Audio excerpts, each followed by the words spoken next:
Bonjour et bienvenue dans cette édition spéciale dédiée à la Journée mondiale de la biodiversité célébrée le 22 mai de chaque année. C'est quoi la biodiversité? C'est tout simplement la diversité des vies, c'est-à-dire moi et vous faisons partie de cette diversité des vies qui existe sur notre planète. Alors le monde entier célèbre aujourd'hui le 22 mai cette journée où nous essayons de commémorer cette diversité biologique, où nous essayons de mettre en lumière la valeur intrinsèque de cette diversité biologique qui fait que la planète Terre puisse exister. Alors, cette diversité biologique est quand même menacée parce que de plus en plus les rapports sont publiés par les scientifiques et ces rapports démontrent que si nous ne faisons rien, notre biodiversité va disparaître. Et si la biodiversité disparaît, nous aussi les humains, nous disparaîtrons avec. Alors pour cette édition, vous allez découvrir plusieurs acteurs qui sont impliqués dans la préservation de la biodiversité, dans la conservation des espèces de faune sauvage, mais qui travaillent également aussi pour aider les communautés à pouvoir tirer profit réel de cette biodiversité. Notre premier invité de ce matin, c'est M. Antoine Tabou. Il est le directeur pays de l'ONG internationale African Wildlife Foundation, AWF, qui est basé au Kenya, mais dont la succursale se trouve en RDC. Bonjour Monsieur Antoine. Bonjour, bonjour Alfred. Comment vous allez? Oh, je vais bien. C'est un plaisir de vous recevoir pour la première fois sur notre plateau, Vraiment. parler de la biodiversité. Aujourd'hui, c'est le 22 mai, la journée internationale où vous, en tant qu'acteur, vous célébrez cette biodiversité. Quelle connotation donnez-vous à cette journée? Oui, il faut d'abord commencer par dire que AWF étant une ONG africaine, parce qu'on n'est qu'en Afrique, c'est parmi les ONG pionnières de la conservation de la biodiversité en Afrique, parce que ça fait 60 ans que nous agissons. Ah bon? Et nous nous sommes dit qu'avec 60 ans, nous avons compris beaucoup de choses. On a traversé des moments, on a tellement documenté des faits qui nous amènent à dire que l'Afrique, d'ici 2050, on pourra atteindre 2,5 milliards d'habitants. Et déjà avec ça, il y aura des besoins en termes d'infrastructure, en termes de l'agriculture. Il faut plus d'espace. Et cet espace-là, comme la Terre n'est pas extensible, c'est l'homme qui va vers la nature, c'est qu'on va réduire l'espace pour la biodiversité. Et c'est ainsi que AWF se positionne comme citoyen africain pour pouvoir alerter sur cette tendance-là, savoir quel site amener quel type d'infrastructure et pourquoi. Ok. Ah, mais déjà 60 ans d'existence, c'est beaucoup. Hein? Oui. C'est-à-dire que vous avez des leçons, vous avez tiré beaucoup de leçons de la gestion, notamment de la biodiversité, mais surtout aussi des espaces. Hein? Oui. Ça, c'est très bien. Alors, aujourd'hui, nous célébrons cette journée, nous célébrons la biodiversité. En termes simples, cela renvoie à quoi? En fait, c'est quand vous regardez déjà l'érosion de la biodiversité, la menace qu'il y a lieu de pouvoir tous se dire, attention, nous allons vers une mauvaise piste. Et le choix du thème, le slogan de l'année, déjà est révélateur de cette alerte-là.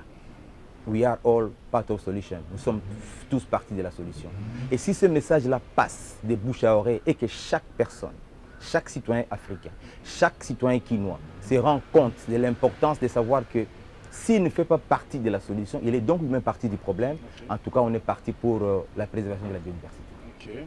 Mais ça c'est très bien, mais quand nous disons que nous sommes tous partis de la solution, en des termes simples aussi, je voudrais quand même que vous puissiez expliquer à nos téléspectateurs, est-ce qu'il y a des gestes qu'il faut poser pour faire réellement partie de ces solutions? Oui, je prends, concernant Kinshasa, une des grandes menaces à la biodiversité, c'est ce que nous sommes en train de réaliser comme petit geste.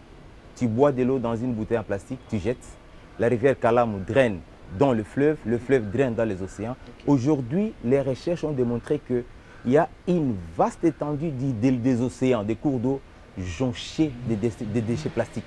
Et des fois, il y a des poissons qui avalent des déchets plastiques. Il y a donc cette menace-là. Voilà qu'un petit geste posé à partir de ta voiture, à partir du bus, tu jettes la bouteille par la fenêtre et les eaux, le ruissellement, ça se retrouve dans la rivière Kalamu et puis c'est dans le fleuve océan. Ça pose un problème. Et nous nous disons déjà, si chaque Quinois doit se dire, par rapport à la salubrité, je fais partie de la solution. Et parce que cette salubrité-là a un lien avec la menace de la biodiversité dont nous sommes en train de décrire aujourd'hui l'érosion. Ah, mais ça, c'est quelque chose que je ne savais pas. Hein? Oui, ça, je prends seulement l'exemple pour les Quinois. Mais nous pouvons aller au-delà pour voir maintenant la menace en termes de braconnage, en termes de tout ce qui est trafic illicite, des faunes sauvages, tout ça. Je prends seulement pour illustrer les cas de Quinois. Déjà, cette illustration démontre bien la responsabilité de chacun de nous. Vraiment. Parce qu'à Kinshasa, on a toujours tendance à penser que préserver la biodiversité, c'est dans les aires protégées, Voilà. c'est dans les parcs Voilà. qui se trouvent en dehors de la ville de Kinshasa. Ouais. Mais là, un exemple comme celui-là nous responsabilise davantage. Ouais. Alors, c'est que si je comprends bien, je jette mon plastique, il va se retrouver dans l'océan parce que vous l'avez dit, les poissons vont consommer ces plastiques et nous allons consommer encore ces poissons. Ouais. Donc automatiquement, on s'expose. Hein. Voire même, non seulement que nous allons consommer le poisson va mourir parce que ça ne peut pas se dissoudre dans son estomac Ouais. et il va en mourir. Il y a même des gens, ils ont attrapé des poissons, ils ouvrent l'estomac, comme ça on trouve un déchet plastique.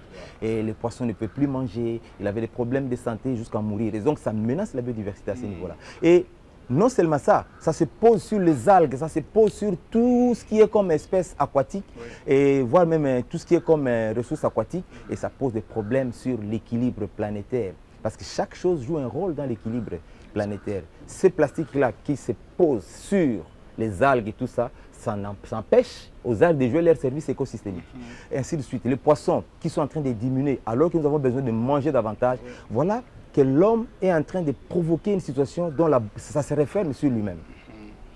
Alors aujourd'hui, comme je l'ai dit, nous célébrons la journée internationale de la biodiversité. Je voudrais quand même que vous puissiez nous dire, vous, AWF, qu'est-ce que vous faites justement pour préserver cette biodiversité? Oui, en termes de la préservation de la biodiversité, d'abord je voulais rappeler notre mission. La mission de l'AWF est de s'assurer que la faune et les terres sauvages perdurent dans une Afrique moderne. Juste expliquer pourquoi dans une Afrique moderne. Aujourd'hui, tous les pays du monde de l'Afrique sont en train de parler de l'émergence à l'horizon 2030, émergence à l'horizon 2050. Cette émergence-là veut dire s'attaquer contre la pauvreté, aller vers le développement. Et l'Afrique qui est restée à la traîne, c'est le dernier continent à se développer, doit rattraper les retards. Pour rattraper les retards, il faut construire des autoroutes, il faut faire ceci. Et AWF s'interpose comme ces citoyens africains là pour l'arrêter, pour dire, tu veux construire des routes? Oui, mais pas à traverser une aire protégée. Pas passer par là parce que c'est l'habitat naturel de la biodiversité. Et nous travaillons in situ en appuyant l'ICC, notre partenaire traditionnel, pour la préservation de la biodiversité dans les aires protégées. Et pour rappel, nous, au Congo, nous sommes dans la réserve des fonds de Lomako et Kokala, dans la réserve communautaire de Bonobo d'Ionji et aussi dans les domaines des de Bilouéré. Ce sont les 3 sites que nous appuyons pour la conservation in situ. Mais au-delà de ça, nous sommes en train de travailler en dehors des aires protégées pour essayer de développer une planification de l'utilisation des terres. Parce qu'une des menaces identifiées, c'est l'agriculture itinéraire sur brûlis. Et on essaie d'apporter aux communautés l'information comme quoi ils n'ont pas besoin de tout ça pour faire l'agriculture. Et ils retournent vers nous pour dire, alors nous avons un problème de dégénérescence des semences. On est obligé d'emblaver de vastes superficies pour espérer avoir une grande production. Et on intervient dans cette chaîne-là en améliorant les techniques, en apportant des semences améliorées pour sédentariser l'agriculture, ainsi on dégage un peu l'habitat et on met une partie de la forêt en défense pour la biodiversité. Et comment évaluez-vous l'impact de ce travail sur le terrain? Bon, il faut dire qu'on est en train de commencer, il faut une forte sensibilisation parce que du coup, quand vous êtes en dehors des aires protégées, vite la population pense que vous voulez créer un nouveau parc. Or, ce n'est pas ça le message. Mais chemin faisant, comme dans le MLW, le paysage marin Galoporiwamba, on a réussi à sensibiliser la population jusqu'à créer cette conception forestière des communautés locales. Et ils ont compris, ils ont adhéré. Maintenant, nous cherchons maintenant comment aller vers l'implémentation des plans simples de gestion qu'on a à développer. Ah, ça c'est super bien. Alors aujourd'hui, parce que comme vous l'avez dit, vous avez 60 ans d'existence, quelles sont les grandes menaces qui pèsent sur la biodiversité? Oui, entre autres menaces, c'est d'abord cette utilisation non durable des ressources naturelles, la fragmentation de l'habitat par les activités humaines, le trafic illicite de la biodiversité et des faunes sauvages, même des spécimens vivants. Aujourd'hui, par exemple, l'AWF, dans sa stratégie 2020-2030, est en train de développer une stratégie de lutte contre la criminalité faunique à l'échelle mondiale, où nous mettons en place tout un département qui travaille sur la question. On a dans certains aéroports des chiens renifleurs, juste pour essayer de voir un peu si dans un colis il n'y a pas des spécimens. À Kinshasa, il y en a aussi? À Kinshasa, pas encore, mais on est en train d'aller vers ça. Mais à Kinshasa, ce qu'on a fait, c'est quoi? Renforcer la capacité des magistrats et renforcer la capacité des gens qui sont commis dans des postes de contrôle comme RVA, DGDA, et voir même avec Interpol, essayer de voir la connexion qu'il y a entre les spécimens qu'on trouve dans les colis de X personnes par rapport à sa destination. Et en Chine, AWF a ouvert un bureau pour dire comme c'était la Chine, il y a peu, la destination finale de la plupart des points d'ivoire, on s'était dit il faut apporter le message là où on est en train de consommer. Et dans notre stratégie, on essaie un peu de revoir pour dire, au lieu de rester comme toutes les ONG de la société civile en train de dénoncer, mais on s'est dit maintenant on doit être sur la table des décisions, sur la table des discussions pour savoir dire déjà aux décideurs que attention, ne faites pas ça. Et ça c'est très bien. Et est-ce que votre message est entendu?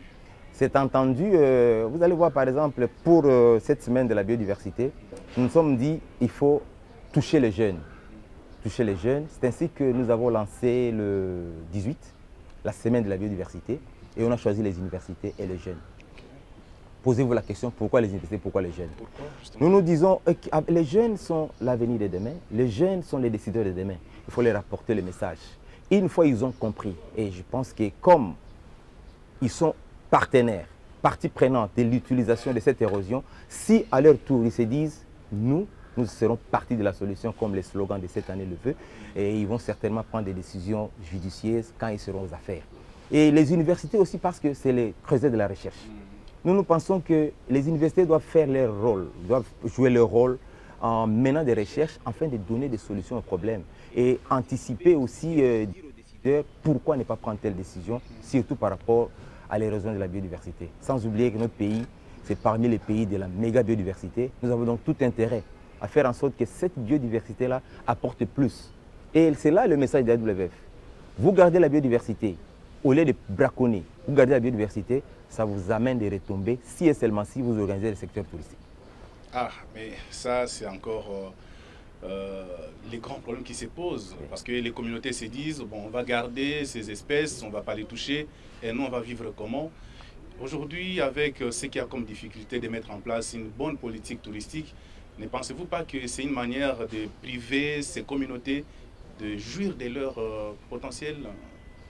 Oui, moi je pense qu'il y a une alliance verte qui doit se créer. Hein. On doit essayer de faire voir aux communautés, si vous gardez vos espèces là, vous gardez la biodiversité de vos forêts, vous avez plus de chances demain de drainer un monde fou. Le Congo est en train de se réveiller. Un jour on aura de bonnes routes, un jour on aura la sécurité. Et le tourisme qu'il y avait dans les années 80, 70, 70, 80 pourra revenir. Et c'est là où les communautés vont comprendre que parce que nous avons gardé, et il n'y a que chez nous qu'il y a ça, les gens vont venir chez nous. Et en venant comme ça, c'est tout ce qui va avec. Les attraits touristiques qu'ils vont développer, tout ce qu'ils vont avoir comme infrastructure touristique, comme restaurant, comme moyen autour du tourisme, ça va booster l'économie locale. Et ça sera durable. C'est là où nous allons vers l'utilisation durable. Ça vous rapporte de l'argent de longue durée que de braconner et puis après c'est tout. Mais déjà, parce qu'il faut aussi noter que dans la conservation in situ, il y a quand même une sorte de protection parce qu'il y a les gardes de parc qui sont là. Mais est-ce que la biodiversité qui se trouve en ex situ sont-elles plus menacées que celles qui sont en in situ? Bon, il est vrai que la biodiversité n'a pas, surtout la biodiversité qui a un home range important, ils doivent se mouvoir sur de longues distances. Et le travail à faire ex situ, c'est le travail de la conservation communautaire. Cela veut dire, même si vous travaillez in situ, essayez de dire à la population riveraine, à la population qui est juste dans le bas-fond zone, que la biodiversité se déplace. Et si les écolos mènent des recherches pour savoir au moins la tendance, vers où la biodiversité a tendance de se mouvoir, il y a lieu de focaliser la sensibilisation vers ces communautés-là pour leur dire, attention, il y a des espèces qui sont protégées. Même si vous tuez une espèce protégée en dehors de l'aire protégée, vous êtes arrêtable, vous êtes donc justiciable. Ok. Ça c'est très bien, mais justement je voudrais aussi poser la question de savoir aujourd'hui la biodiversité, nous en avons besoin pour notre survie, oui. Mais d'un moment à l'autre il y a ces conflits homme-animal qui s'installent de plus en plus, oui. On a vu dans plusieurs provinces, notamment dans les Tanganyika où les éléphants, même dans la province du Nord Kivu, Sud Kivu, on a vu les éléphants, les hippopotames qui dévastent, qui tuent même les gens. Bon, en ce moment-là, est-ce que la population a un rôle à jouer? D'autant plus que ces champs sont détruits, sont dévastés. Oui, nous comprenons. Même chez nous, au DCBI, il y a eu le directeur chef des sites venait d'une mission vers Ilo, juste pour essayer un peu. Le chef de chefferie a insisté, venez, il y a un éléphant qui dévaste les cultures, tout ça. C'est déjà un autre message pour dire que l'homme est allé vers l'habitat de l'animal. Ah, c'est pas l'animal qui est parti vers l'habitat de l'homme. Non, l'homme est allé. Un éléphant a toujours, on dit toujours avoir la mémoire de l'éléphant. Il sait par où passer, par où ses aïeux sont passés. Il a tendance à vouloir revenir là-bas et retracer son couloir. Et s'il trouve le champ comme c'est un animal, et nous, le message que nous donnons, on peut facilement sensibiliser l'homme que l'animal. L'animal ne montre par là que vous avez menacé mon cadre de vie. Je veux récupérer mon cadre de vie. Et ça montre déjà que le travail que nous faisons de la protection est en train de porter ses fruits. Parce que la densité de la biodiversité devenant qui s'élève, ça se prouve par ces actions-là des conflits homme-faune. Et nous, on ne baisse pas les bras, on continue à sensibiliser, dire aux gens, c'est votre fierté. Acceptez, c'est comme un enfant que tu as à la maison, qui est renégat. Petit à petit, il faut savoir comment. Et nous, on va venir comme avec ICCN pour savoir comment refouler. Comment vous assister, juste de savoir. Je pense que l'ICCN doit avoir un protocole pour dire, en cas de surveillance de tel acte, qu'est-ce qu'on doit faire pour ne pas mettre cette communauté-là en danger permanemment.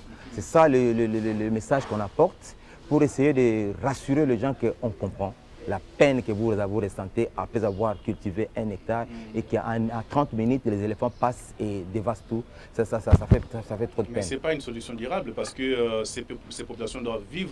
Oui. Alors, quelle serait la solution durable? C'est que les communautés quittent les lieux ou bien... Oui, la solution durable, c'est justement ce que nous sommes en train de faire dans la planification et l'utilisation des terres. Imaginez-vous, on vient de finir le PUT dans un groupement.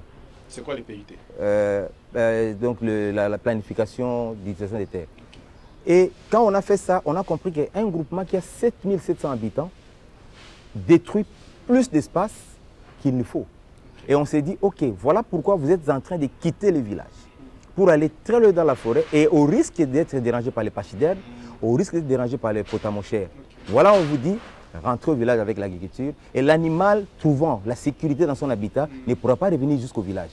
Et souvent, les cas comme ça arrivent parce que l'homme est allé vers l'animal. Et notre message, c'est de dire, posez la question à l'homme, tu es allé chercher quoi? Non, non, j'ai des semences dégénérées, il me faut des grandes superficies, il me faut la forêt primaire. On dit alors, avec les instituts de recherche comme INERA, Senasem, on dit, venez, avec telle semence, vous aurez la même production, si pas plus, en cultivant juste derrière la maison. Okay. Et du coup, vous laissez l'espace pour l'animal, et l'animal aussi ne vous dérange pas. Voilà le message que nous donnons. Et on essaie aussi d'apporter des solutions, parce que là, au DCBI, à Bilouélé, nous sommes en train d'apporter des semences, nous sommes en train d'apporter la technique et on prévoit aussi la transformation et l'accès au marché, juste pour dire j'ai cultivé derrière la maison, j'ai gagné plus que faire les champs à 15 km. Et les communautés comprennent facilement ces messages. Et ils commencent à adhérer facilement parce qu'il faut voir l'engouement des demandes de boutures saines de manioc. Quand ils ont vu la production, c'est un engouement terrible. Maintenant, il nous faut donner des boutures saines, donner les semences, des haricots, tout ça à toute cette population-là ciblée. Ah, ça c'est très bien. Mais alors, dans cette lutte que vous êtes en train de mener, pensez-vous que la femme a un rôle à jouer? Justement.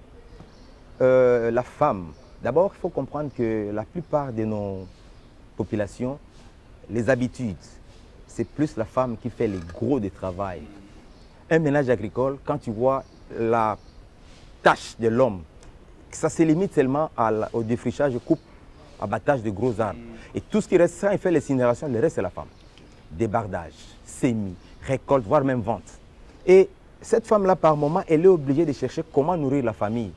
Elle quitte peut-être le champ, elle doit chercher des fougères, elle doit chercher des chenilles, elle doit chercher ceci. Et des fois, la façon de prélever ces ressources-là n'est pas durable. On dit à la femme, si elle est sensibilisée, c'est toute une communauté qui est sensibilisée. On dit à la femme, attention, cette façon de prélever les ressources, comme tu es l'actrice pour nourrir le ménage, il faut savoir comment prélever durablement les ressources.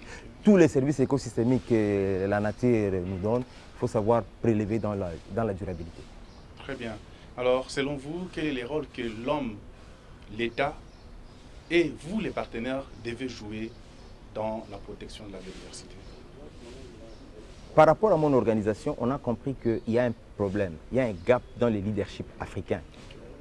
Et j'ai dit ça avec expérience parce que quand tu apportes le message de la conservation à tous les niveaux, il y a une inflation des sens qui s'installe. Quand tu quittes les niveaux national, au niveau provincial, tu sens qu'il y a encore il y a un peu compréhension.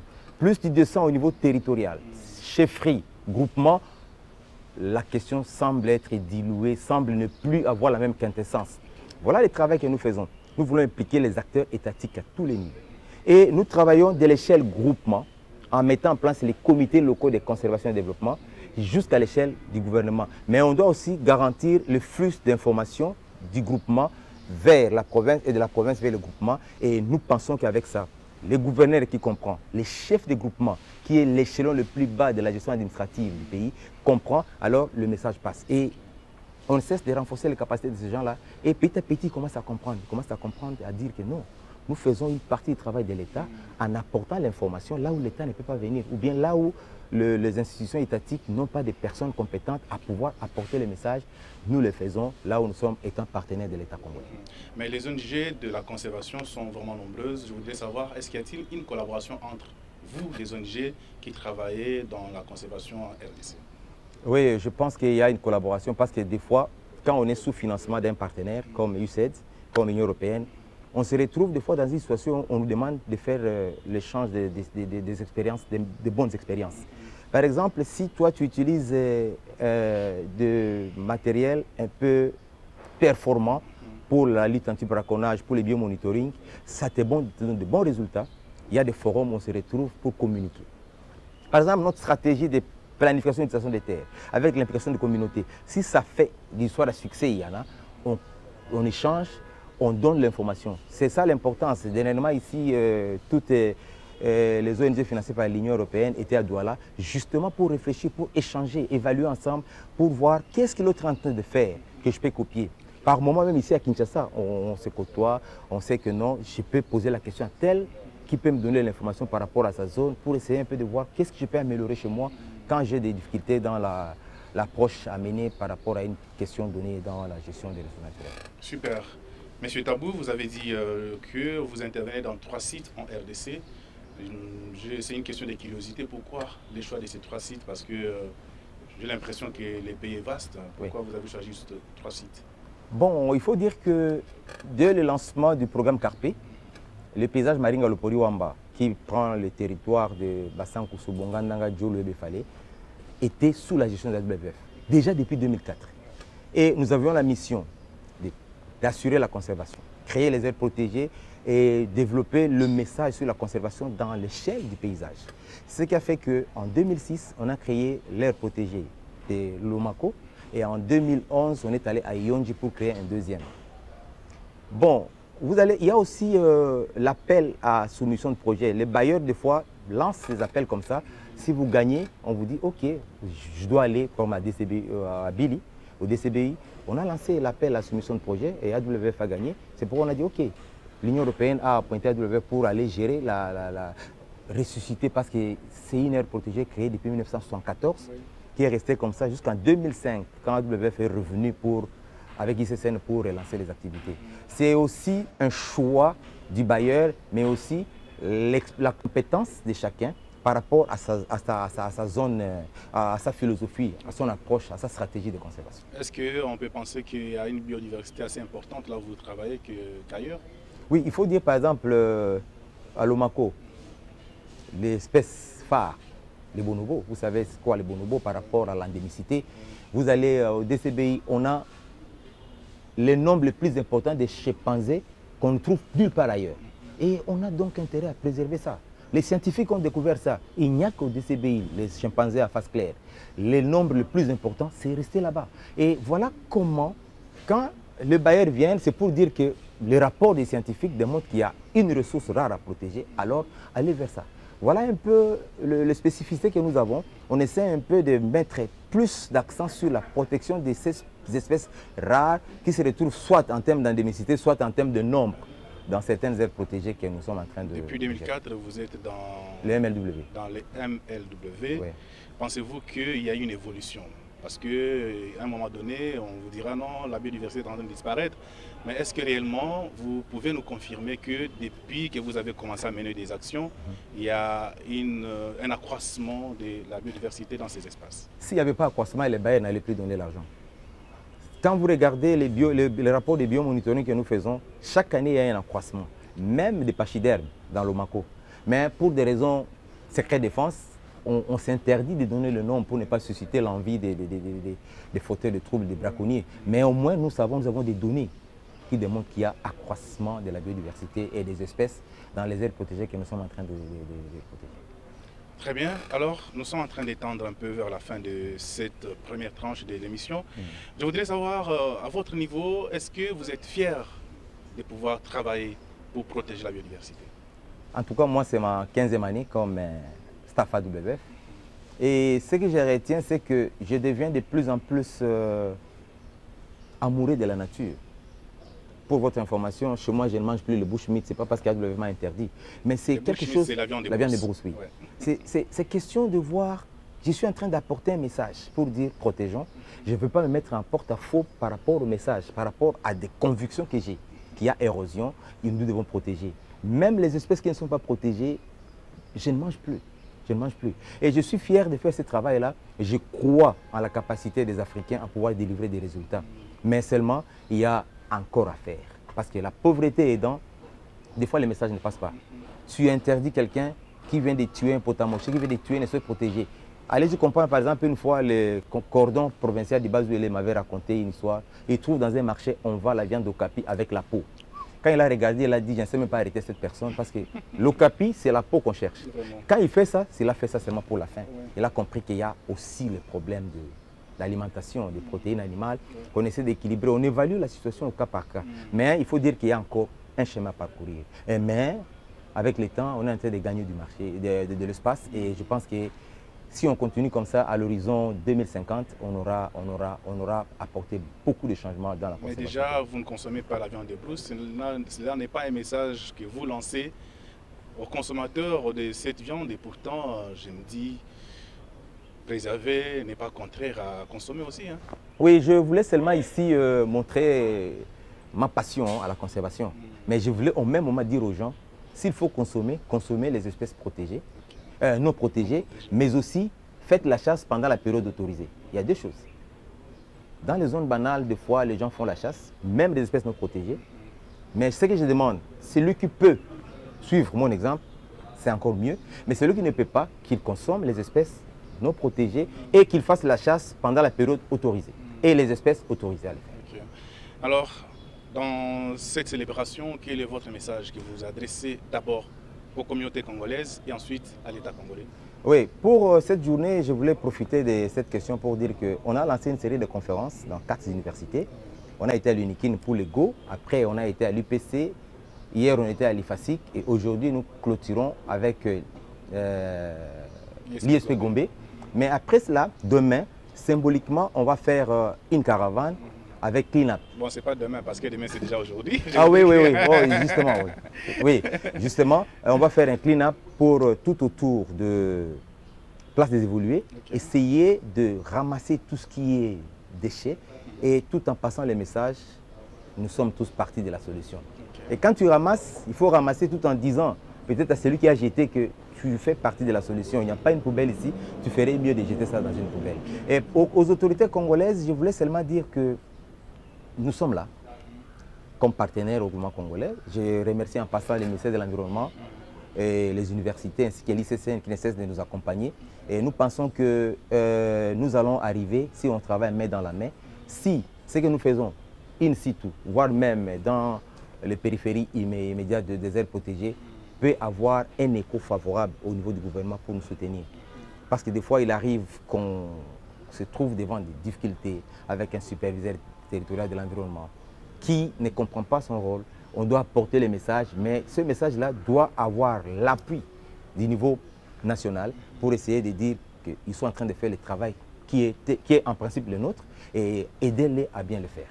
Donc, je voudrais vous paraphraser pour chercher à savoir si réellement ce que moi j'ai comme idée, c'est ce que vous avez dégagé à travers cette émission, c'est que nous sommes tous une solution, ou bien nous faisons partie de la solution à la protection de la biodiversité. C'est-à-dire aujourd'hui, bien que cette biodiversité soit menacée, mais si chacun de nous pose un acte, on est capable d'ici 2050 à pouvoir restaurer la diversité des vies sur la Terre. C'est ça? Oui, c'est ça.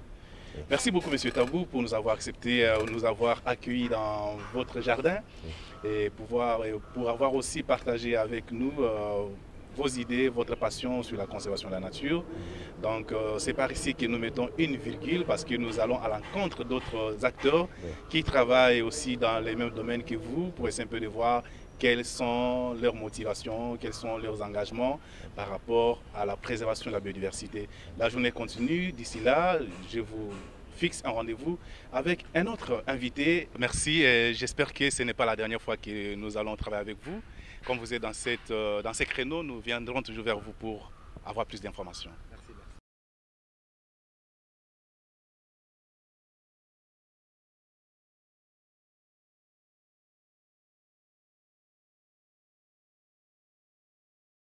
La journée internationale de la biodiversité. Alors, nous avons décidé justement de pouvoir visiter les acteurs qui travaillent dans ces domaines. Et là, notre plateau s'est déplacé pour s'installer ici au Musée national. Pourquoi? Parce que c'est un cadre qui accueille des visiteurs qui viennent voir les merveilles de notre forêt, les merveilles de notre nature, notamment la biodiversité, est conservée ici. Alors, pour cette fois-ci, nous avons eu le plaisir d'inviter sur notre plateau M. Théophile Gata. C'est un acteur connu dans notre pays pour son engagement dans la préservation de la biodiversité. Avec lui, nous allons essayer un peu de comprendre pourquoi faut-il protéger nos forêts, qu'est-ce que son organisation fait dans le sens de protéger cette méga biodiversité de la République démocratique du Congo. Bonjour Théo. Bonjour monsieur le journaliste. C'est un plaisir de vous recevoir sur mon plateau. Merci bien. Votre centre qui s'occupe justement des aspects de la conservation, des aspects de la protection, fait beaucoup dans notre pays. Vous voudrez quand même savoir qu'est-ce que les CAGDFT fait effectivement dans ces domaines. Merci monsieur le journaliste. Le CAGDFT, qui est le Centre d'appui à la gestion durable de forêts tropicales, est une organisation de la société civile environnementale qui a comme objectif de renforcer les capacités de tous les acteurs qui influencent sur l'utilisation des ressources naturelles au niveau du pays. Et les ressources naturelles constituent au fait toute la diversité du monde animal et végétal que regorge notre pays. Et nous pensons que renforcer les capacités à travers de formation de tous les acteurs serait une action qui va concourir certainement à la préservation de la biodiversité au niveau de notre pays. Donc si je dois vous paraphraser, vous êtes beaucoup plus dans le renforcement des capacités des acteurs. Mais vous n'intervenez pas sur les terrains. Non, nous intervenons aussi sur le terrain, bien sûr. Nous intervenons sur le terrain par l'accompagnement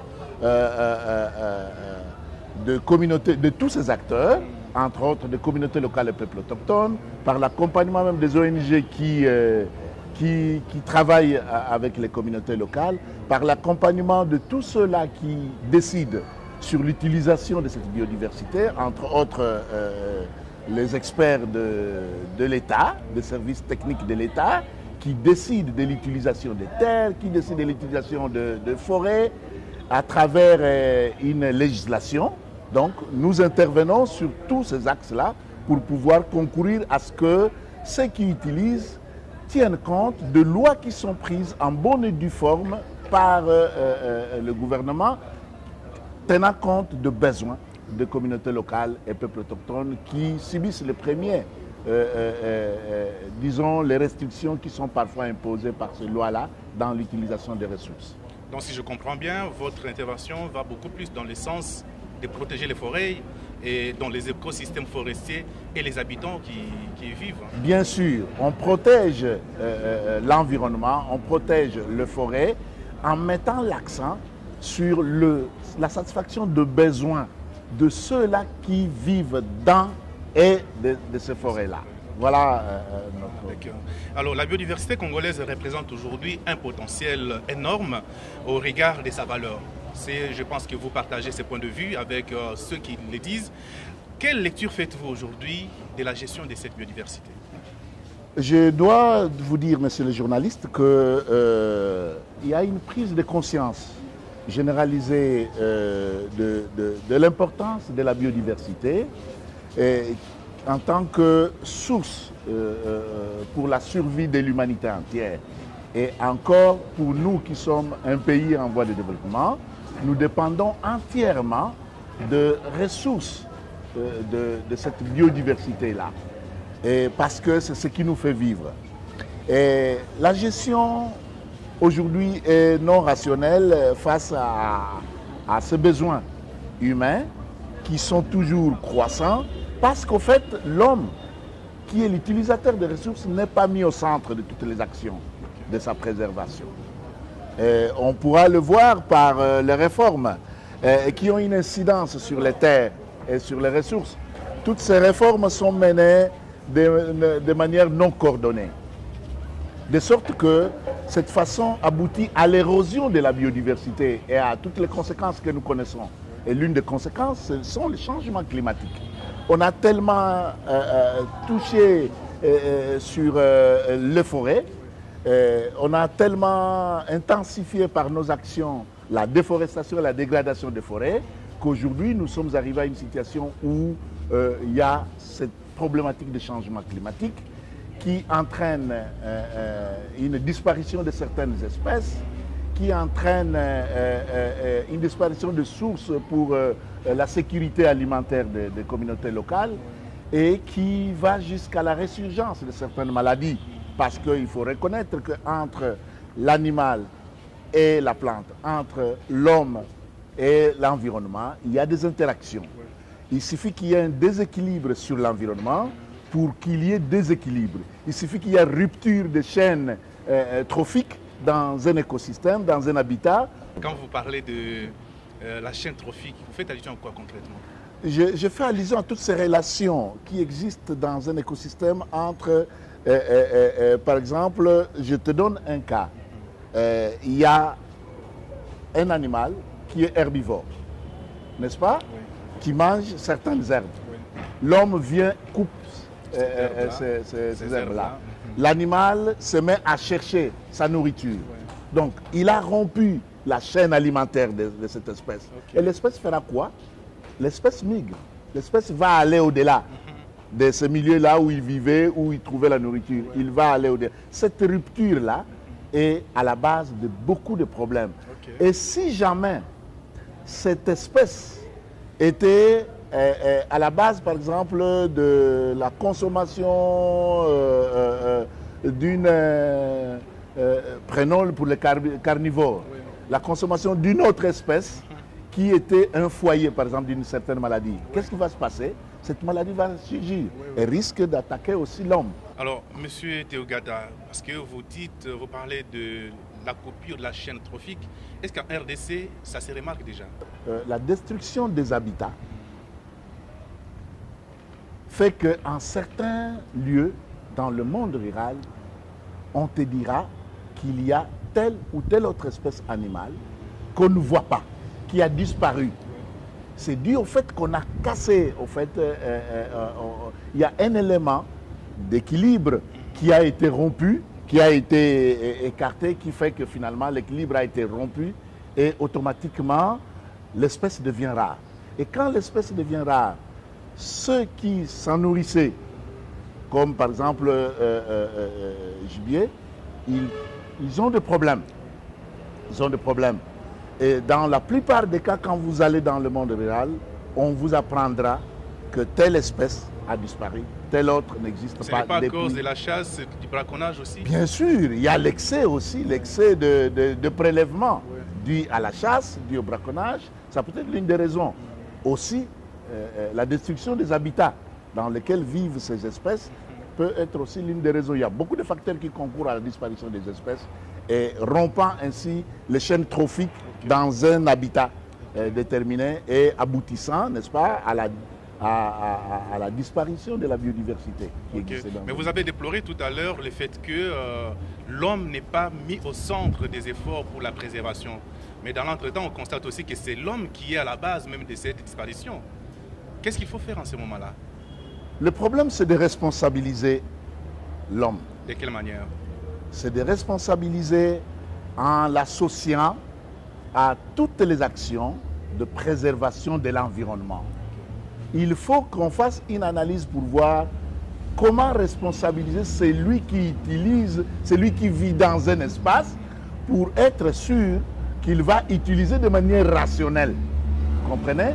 Et c'est là que nous en arrivons à cet aspect, à cette thématique de gestion communautaire de forêt.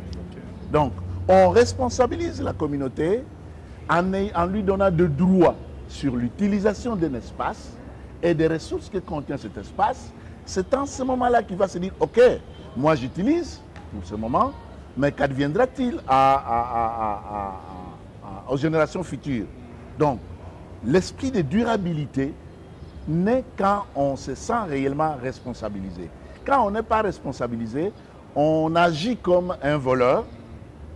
Et c'est là ce qui fait que dans certains endroits où la biodiversité, surtout animale, est mise sous cloche, donc je veux parler de réserves, de parcs, quand on n'associe pas l'homme qui vit tout autour de ces réserves, de ces parcs, ils ont toujours tendance à entrer et à pouvoir tricher et à déstabiliser ce qui se trouve dans le parc. Donc quand on les responsabilise, on les rend plus responsables, plus soucieux de pouvoir transmettre aux générations futures des ressources dont ils vont vivre comme eux. Parce que quand on nous donne la possibilité de vivre aujourd'hui, nous devons aussi donner aux générations futures la possibilité de vivre avec les mêmes ressources, sur le même espace, qui du reste nous réclamons être notre espace traditionnel. Ah, ça c'est très bien. Mais quelle lecture faites-vous alors de la conservation communautaire mise en place par les parcs nationaux, par exemple? Pensez-vous que les efforts qui sont fournis à ces stades et à ces niveaux-là sont suffisants? Bon, il faut reconnaître que c'est une approche très importante qui a commencé depuis longtemps, qui a été discutée par tous les acteurs, mais c'est dans sa mise en œuvre. C'est dans sa mise en œuvre, comme je le disais tantôt, c'est dans la vraie responsabilisation des acteurs qui vivent tout autour de ces espaces où se pose le problème. De quelle manière on les associe à la prise de décision? De quelle manière on les responsabilise pour effectuer les patrouilles? De quelle manière ces communautés sont sensibilisées pour savoir telle espèce est protégée, telle autre ne l'est pas, telle période n'est pas propice pour faire la chasse, ou tel type de prélèvement est prohibé parce que ce que vous utilisez comme outil, comme piège, comme arme n'est pas approprié. Donc c'est tout ça. Cela va de la prise de décision à la sensibilisation et à la responsabilisation dans le monitoring même des actions de braconnage. Il y a des endroits où ce sont les communautés qui signalent que tel a abattu par exemple une espèce protégée. Donc la conservation communautaire, c'est une approche qui est très très bonne, mais qui peine encore à être bien appliquée sur le terrain. Okay. Ah, c'est très bien. Alors je voudrais toutefois revenir à votre terrain de prédilection, c'est la forêt, parce que les centres travaillent beaucoup plus dans la préservation des forêts, des écosystèmes forestiers. La forêt congolaise a un potentiel énorme, mais dans l'entretemps, cette même forêt est vraiment menacée. Pensez-vous aujourd'hui que les efforts qui sont fournis par les différentes parties prenantes, notamment la société civile, l'État congolais, les partenaires donc, techniques et financiers, ces efforts suffisent pour essayer d'endiguer cette menace? Bien, je pense que la menace existe. La menace existe.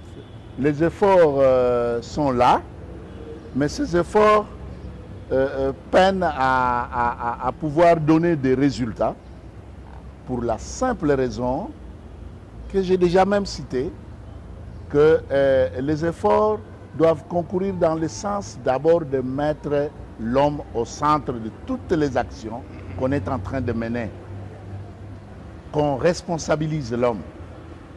Les efforts peinent à trouver des solutions adéquates parce qu'on agit de manière isolée. Il n'y a pas une coordination des réformes qui sont là. Les réformes sont menées de manière isolée, alors qu'il fallait que la réforme foncière, la réforme forestière, la réforme de l'aménagement du territoire, la réforme agricole, puissent avoir des interactions, des terrains d'interaction qui peuvent faire à ce que ces communautés-là, qui sont dans le monde rural, puissent avoir des espaces où pratiquer l'agriculture, puissent savoir que tel espace est préservé pour la chasse, la pêche, et que tel outil est prohibé, et connaître aussi ce qu'est dit le cadre réglementaire. Donc, je pense que les actions qui sont menées sont louables déjà, mais il faudra vraiment les intensifier en mettant l'homme au centre et en coordonnant les actions entre les différents secteurs extractifs. Okay. Mais aujourd'hui, la foresterie communautaire, parce que vous la pratiquez avec les communautés, semble devenir une approche qui apporte des solutions à la préservation de la biodiversité. Est-ce que c'est vraiment le cas? Vous pouvez le confirmer?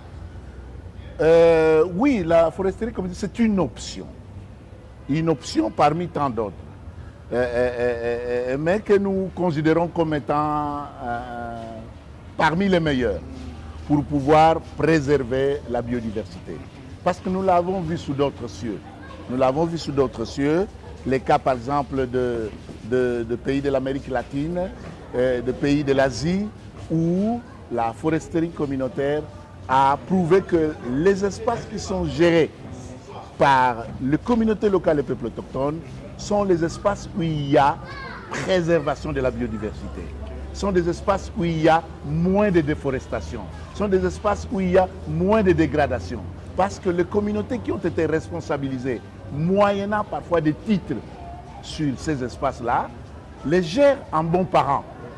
Donc, nous disons que l'option qu'a pris la RDC de pouvoir promouvoir la gestion communautaire des forêts est une option bonne.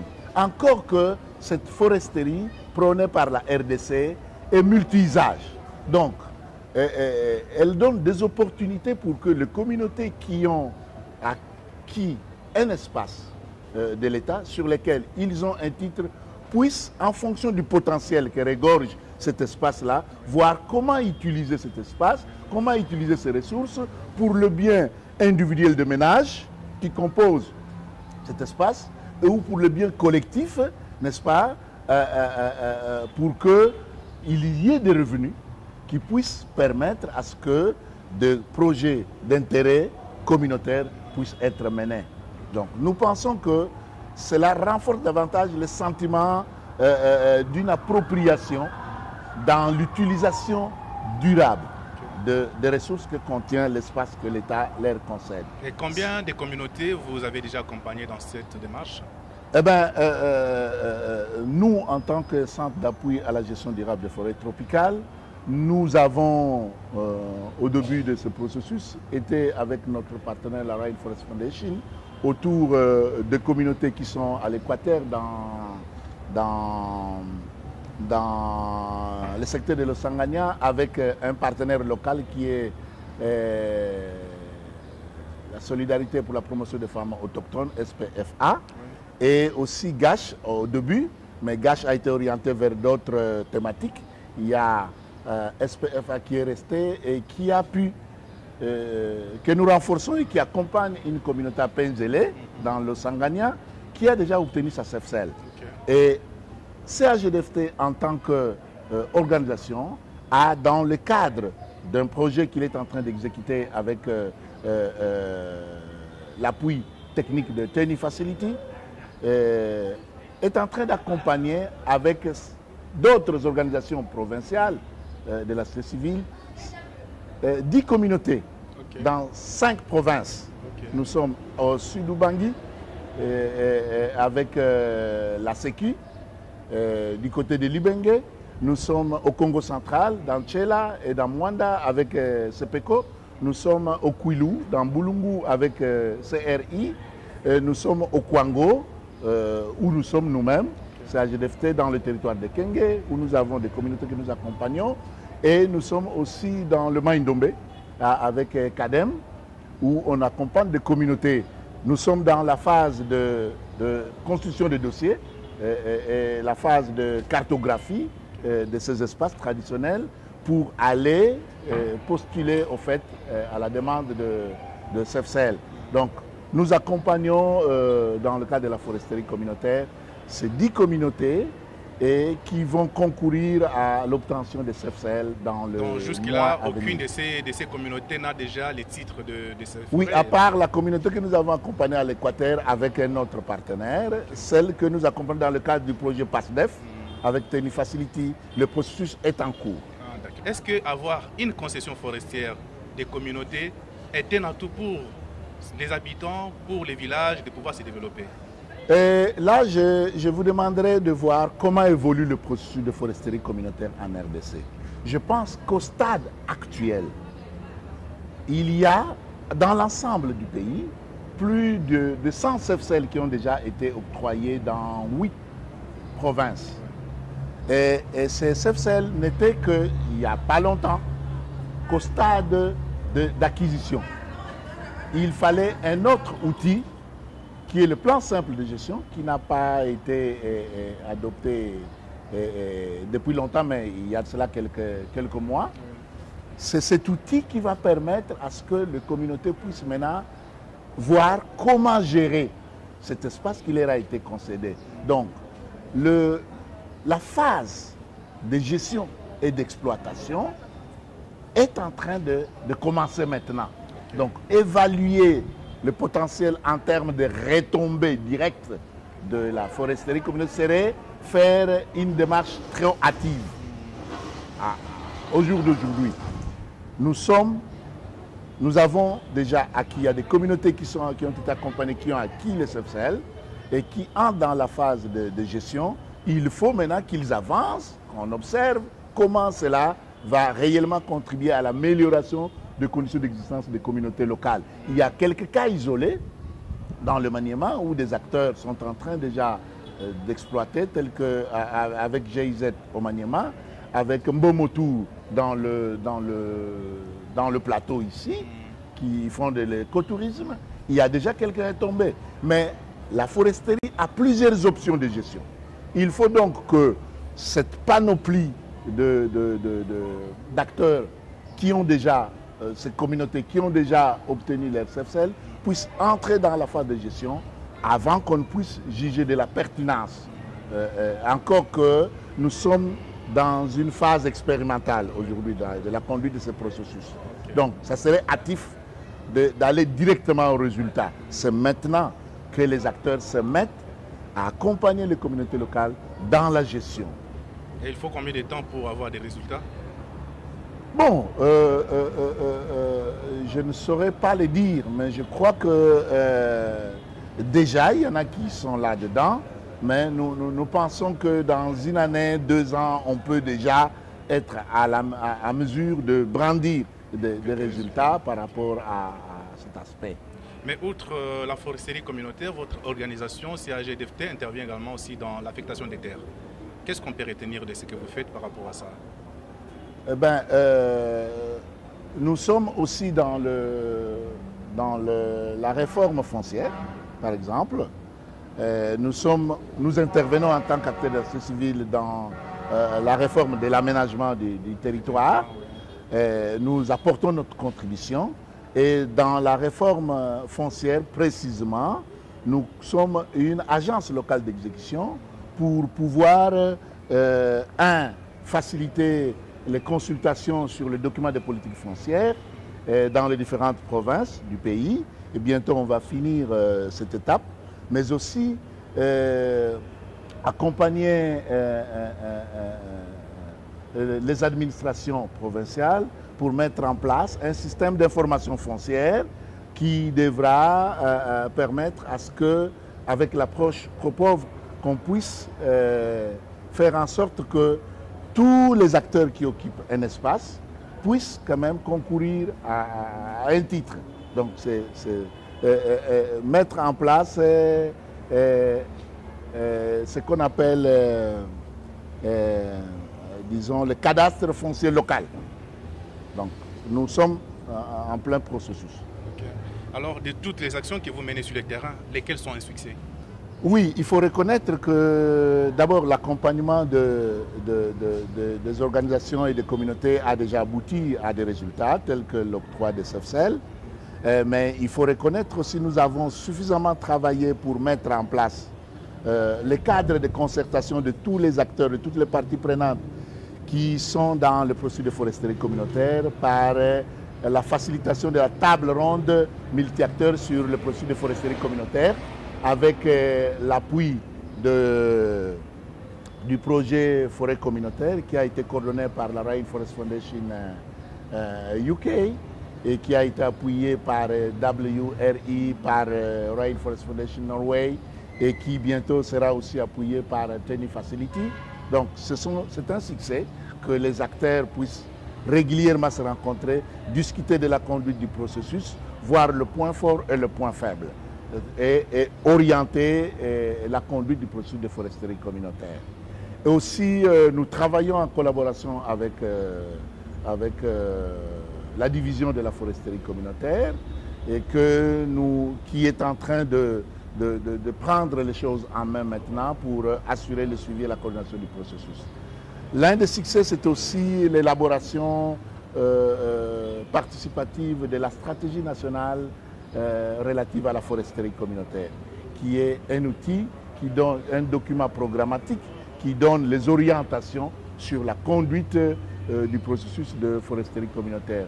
Nous y avons mis notre énergie avec tous nos partenaires cités pour que nous arrivions à produire ce document-là qui oriente aujourd'hui la mise en œuvre du processus de foresterie communautaire en RDC. Vous vous sentez fier d'avoir apporté une contribution à la protection de la biodiversité? Bien sûr, c'est une fierté. C'est une fierté qu'un document puisse orienter une politique nationale de gestion communautaire de forêt. Alors aujourd'hui, le monde célèbre la journée internationale de la biodiversité. Quelle est votre analyse? Parce que peut-être vous l'avez évoqué, certaines menaces, mais quelle est l'analyse que vous faites des efforts du gouvernement pour la protection de la biodiversité congolaise? Bon, il faut reconnaître que le gouvernement, la volonté, il y a une volonté du gouvernement à pouvoir préserver la forêt. Et le pays qui a 57% de son territoire couvert de forêt devra fournir un effort pour que ces forêts, ces savanes, ces lacs qui constituent un potentiel énorme puissent être préservés. Donc, il y a cette volonté de pouvoir préserver, mais il faut reconnaître qu'il manque cette coordination-là, comme je l'ai déjà dit, entre les différents secteurs, entre les différentes réformes qui ont une incidence sur les terres et les ressources. D'où le besoin d'un plan national d'aménagement du territoire. Je crois que c'est ça. Donc c'est ce qui manque. C'est ce qui manque. Ah, très bien. Alors, Monsieur Théo Gata, quel est votre message aux Congolais qui vous suivent, mais aussi à l'État congolais? C'est un rappel que je peux donner que sans la biodiversité, il n'y a pas de vie. Il faudra donc que nous puissions préserver cette biodiversité qui se trouve dans les écosystèmes, n'est-ce pas? Alors, nous sommes invités à gérer en responsable les écosystèmes. Il faut que nous puissions lutter contre la déforestation. Il faut que nous puissions lutter contre la dégradation des forêts. Parce que qui dit déforestation, dégradation des forêts, dit destruction des habitats. Et qui parle de destruction des habitats dit perte de la biodiversité. Et la perte de la biodiversité signifie perte de moyens de survie pour les communautés locales. Et aussi, il y a des questions qui apparaissent telles que les changements climatiques qui viennent. Et aussi, nous avons des problèmes par rapport à tout ce que nous pouvons avoir besoin, tels que des revenus pour impulser le développement. Donc, nous devons mener des actions de restauration de nos forêts à travers le reboisement, par exemple. Vous avez entendu dans le discours du président de la République que le pays s'est fixé comme objectif de reboiser et de planter des milliers d'arbres. Oui, des arbres. Donc, que cela devienne comme étant une habitude chez tout citoyen congolais, que là où il a ouvert un champ, qu'il puisse aussi planter des arbres. Donc, je pense que la restauration des écosystèmes dégradés à travers le reboisement serait une action, comme aussi la promotion que l'État arrive à promouvoir la gestion communautaire de forêts, que l'État arrive à promouvoir la conservation communautaire dans les aires protégées et que l'État mette suffisamment de moyens pour accompagner les réformes. Est-ce que de manière individuelle, les Kinois a une responsabilité dans la préservation de la biodiversité congolaise? Bien sûr, parce qu'au fait, c'est la population quinoise qui est en train de faire beaucoup de demandes en ressources et qui fait que, qu'est-ce que vous remarquez, même pas seulement les Quinois, vous remarquez que toutes les villes, les interlandes de villes sont presque déboisées. Déboisées. Donc, ils ont une responsabilité énorme. C'est d'ailleurs au niveau des villes où on doit intensifier le programme, par exemple, de reboisement. Comme nous sommes convaincus que les interlandes de villes sont totalement déboisées, il faudra que des programmes de reboisement soient vraiment menés dans les villes pour pouvoir reforester encore ces interlandes et reconstituer la biodiversité que nous avons perdue dans ces espaces-là. Donc le Quinois a une responsabilité énorme. Il faudra que nous puissions aussi changer notre système, réformer notre système éducatif pour inculquer à cette jeunesse ce goût-là de planter des arbres. Que l'arbre qu'on a planté dans sa parcelle soit un indicateur. Et l'enfant qui a tout jeune planté un arbre fruitier et qui croit avec cet arbre-là jusqu'au moment où l'arbre va donner des fruits, il sera fier un jour de montrer à ses enfants que c'est moi. Est-ce que les CAGDFT accompagnent aussi les enfants dans ce sens-là?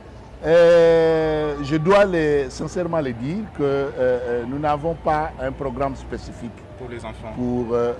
Les enfants, mais à travers l'accompagnement que nous faisons dans le village, surtout là où nous sommes en train d'implémenter tous ces projets d'accompagnement des communautés vers la foresterie communautaire, on arrivera justement à ces campagnes d'éducation, d'information de cette jeunesse qui se trouve dans le milieu rural, surtout où nous sommes plus opérationnels. Vous avez un dernier mot? Je crois que tout a été dit. Tout a été dit. Nous devons comprendre que la biodiversité est à la base de la vie et que si nous détruisons, nous ne gérons pas très bien cette biodiversité, nous allons vers la perte même de l'espèce humaine. De notre existence. De notre existence. Très bien. Merci bien. En tout cas, c'est un plaisir. Là, on va se tenir debout parce qu'on va déjà quitter notre plateau. Ça va être un plaisir de vous recevoir sur ces plateaux parce que, comme je l'ai dit au départ, vous n'êtes pas assez visible devant nos caméras, mais au moins, nous vous avons eu aujourd'hui. Merci beaucoup pour votre disponibilité. Merci bien. C'est la première fois, mais je pense que la deuxième, la troisième fois, vous êtes disponible pour nous. Merci bien. Merci.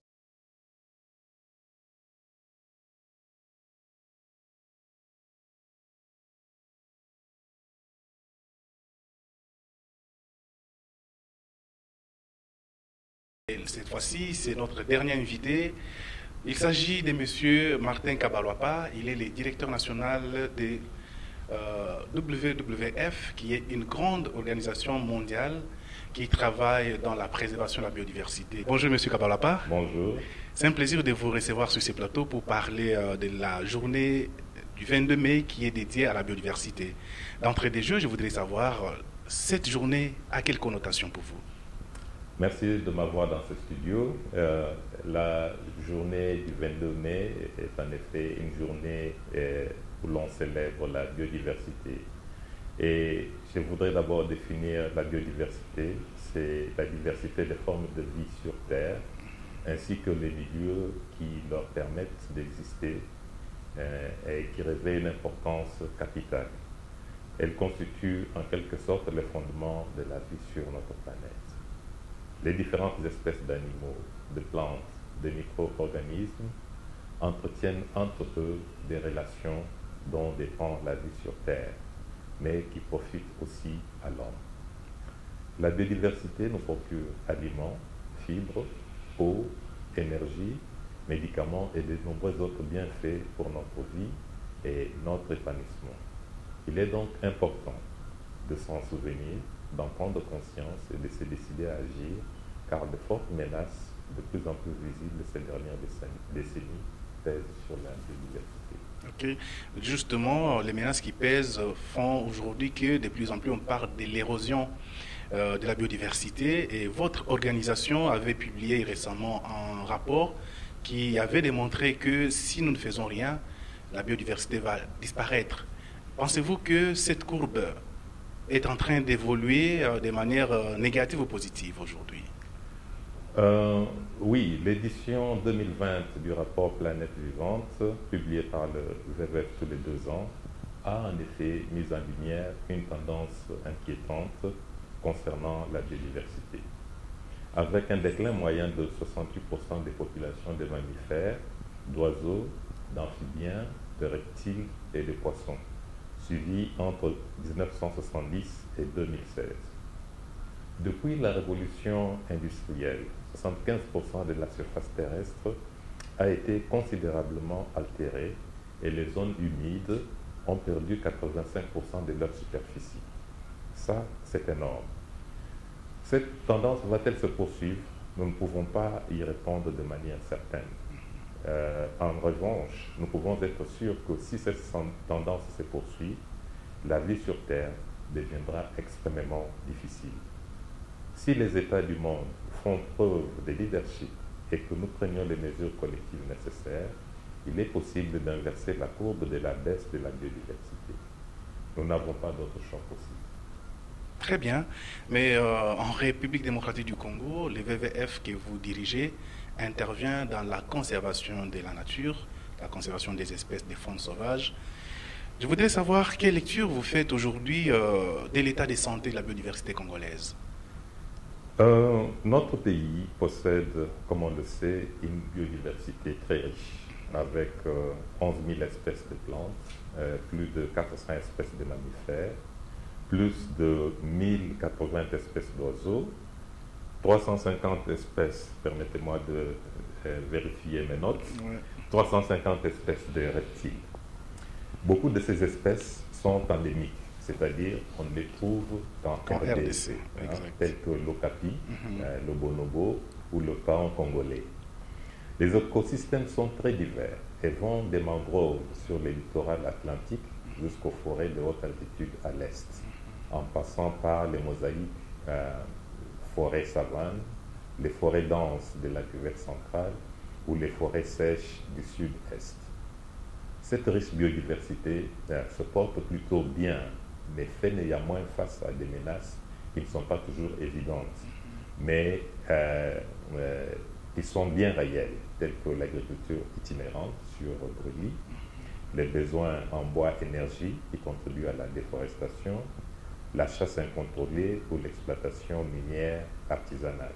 J'ai partagé avec vous un document sur les fronts de la déforestation. Encore un rapport produit par le WWF récemment, et où on montre la région du bassin du Congo comme un des fronts de déforestation dans le monde. Exactement.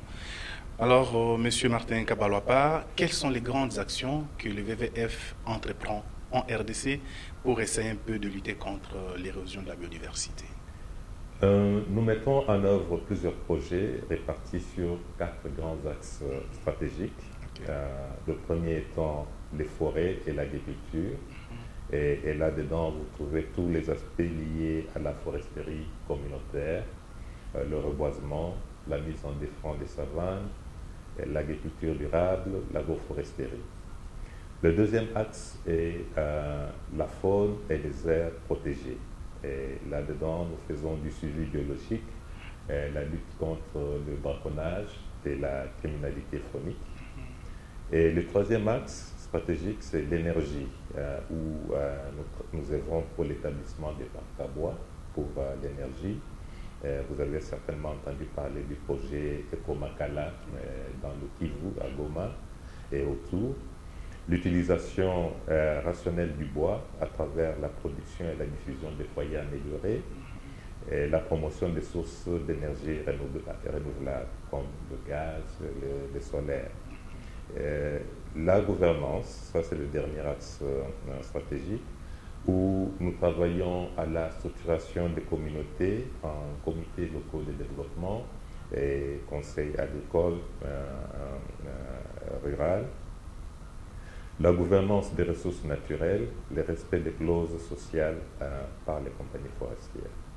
Et nous mettons en place ces programmes en partenariat avec les autorités décentralisées, les organisations de la société civile et l'Institut congolais pour la conservation de la nature dans 5 paysages qui sont répartis sur une dizaine de provinces, notamment le Congo central, la Tchapa, le nord et le sud Kivu, l'Équateur, le Maïndombe, la Tchapa, le Kasaï, le Sankuru. Et d'ailleurs, ces 4 dernières provinces, Maïndombe, Tchapa, Kasaï et Sankuru, contiennent chacune une portion du parc national de la Salonga, qui est un des plus grands parcs forestiers, en fait le plus grand parc forestier en Afrique, que nous protégeons en collaboration avec l'ICCN. Ah, super, c'est très bien. Voir avec sa population jeune et désœuvrée, la RDC a-t-elle réellement intérêt à protéger sa biodiversité, d'autant plus que celle-ci représente une richesse si elle est exploitée? Ah oui, la biodiversité est une richesse exploitée et aussi protégée, donc c'est dans les deux sens.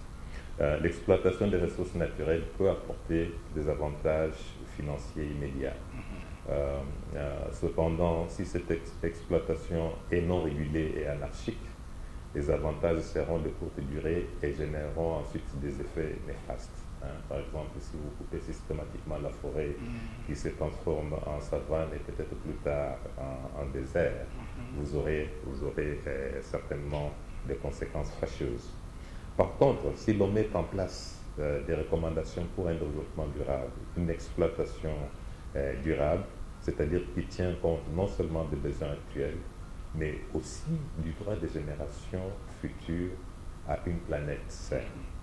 Il est possible de concilier les aspirations au progrès à une planète et la nécessité de maintenir le capital naturel de notre planète. On sait qu'il est possible, même ici en RDC, de répondre aux menaces contre la biodiversité grâce à des solutions basées sur la nature. Ces solutions comprennent par exemple le reboisement ou l'utilisation des techniques agricoles appropriées qui permettent ainsi de réaliser des objectifs de développement durable tout en fournissant des emplois. Il existe des activités basées sur l'exploitation des ressources naturelles en vue de satisfaire les besoins humains légitimes, mais sans aggraver la destruction actuelle de l'environnement.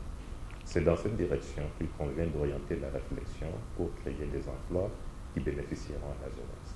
N'oubliez pas qu'en protégeant la biodiversité, on peut générer notamment des revenus grâce à l'écotourisme. Et on connaît en Afrique des pays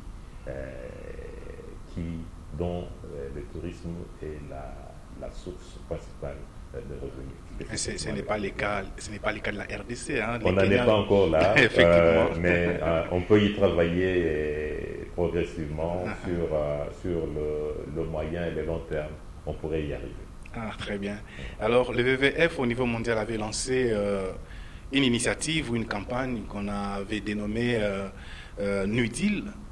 Donc, il fallait nécessairement que les gens comprennent pourquoi il faut préserver la biodiversité. Quelle évaluation faites-vous aujourd'hui de l'impact de cette campagne, une année après, parce que ça a été lancé en 2020, aujourd'hui en 2021? Est-ce que pensez-vous que cette campagne a eu un impact positif au niveau mondial d'abord, mais aussi en RDC?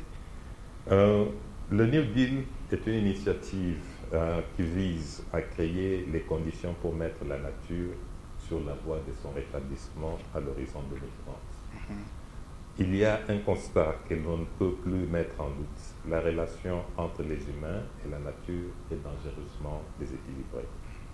Nous le remarquons de plus en plus à travers la survenue des phénomènes météorologiques extrêmes, d'incendies de forêt, des tempêtes et d'inondations de plus en plus fréquents et violents.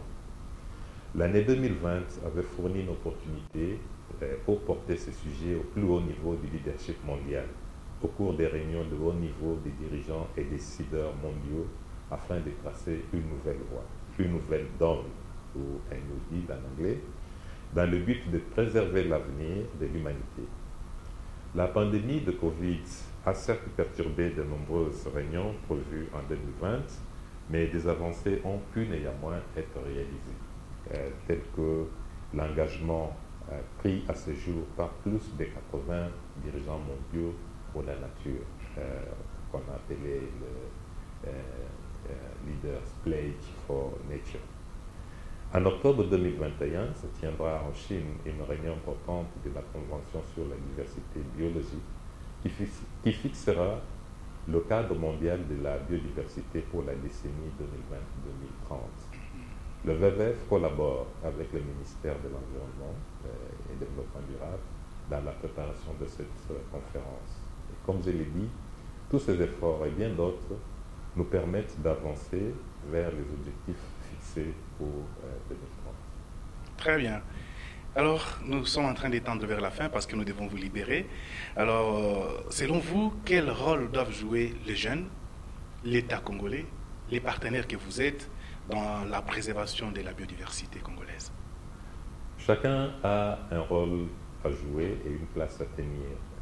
Le public doit s'informer, quand je dis public, y compris les jeunes, doit s'informer sur les questions de conservation de la nature ou de la biodiversité, et chacun doit pouvoir agir dans son milieu de vie, son milieu professionnel ou autre.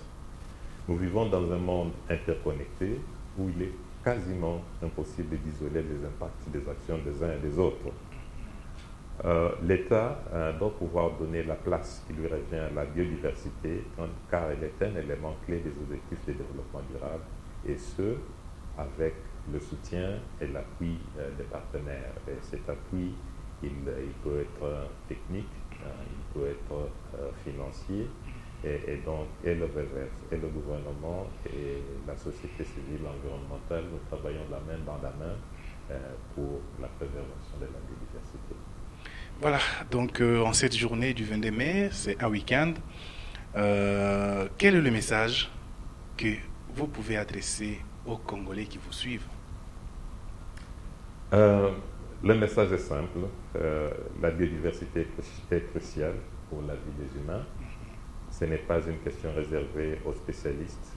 Tous nous devons en prendre conscience, nous informer continuellement et surtout nous décider à agir à tous les niveaux de notre vie, depuis les gestes les plus ordinaires du quotidien. La situation actuelle peut sembler assez sombre. Cependant, nous avons les capacités de renverser la tendance et de créer les conditions permettant aux humains et à la nature de prospérer ensemble. Merci beaucoup, M. Martin Kabaloapa, pour nous avoir accordé cette interview. Et je ne sais pas, est-ce que vous avez un dernier mot par rapport à cet entretien? Je vous remercie pour l'initiative. Nous apprécions beaucoup les efforts de EnviroNews à nous tenir informés sur les questions environnementales, mais aussi de nous donner cet espace de nous adresser au public congolais, à la jeunesse congolaise, à la société civile congolaise et aux autorités de ce pays pour pouvoir leur réitérer l'importance de la biodiversité et notre disponibilité en tant que WWF à travailler ensemble pour la préservation de la biodiversité. Merci beaucoup. C'est aussi par ici que nous mettons un point final à cette édition spéciale 22 mai, la Journée internationale de la biodiversité. Je pense qu'à travers les différents acteurs que vous avez suivis, vous avez effectivement compris que chacun de nous a un rôle à jouer dans la préservation de la biodiversité. Quel que soit l'endroit où nous nous retrouvons, que ce soit Kinshasa, que ce soit à l'intérieur du pays, chaque acte que nous posons a un impact sur notre nature, mais aussi sur la biodiversité. Aujourd'hui, comme nous l'avons dit au départ, si la biodiversité disparaissait ou si la diversité biologique parvenait à disparaître, nous aussi les humains, nous allons disparaître avec. Voilà pourquoi nous avons l'obligation de pouvoir travailler main dans la main avec tous les partenaires, que ce soit WWF, que ce soit la société civile, l'État congolais. Donnons-nous la main dans la main et préservons la biodiversité, car notre vie en dépend, non seulement notre vie, mais même la vie des générations futures. J'espère que vous avez eu à vous informer suffisamment sur cette journée, sur son importance et sur les efforts que les différents acteurs sont en train de mettre en place pour préserver la biodiversité. D'ici là, je vous fixe un rendez-vous prochainement avec un autre numéro, peut-être ça va être le 5 juin, où nous allons célébrer la journée mondiale de l'environnement. Cette fois-là, peut-être M. Kabalo va nous recevoir dans son bureau. Hein? Avec plaisir. Voilà. Donc, d'ici là, portez-vous bien et à la prochaine.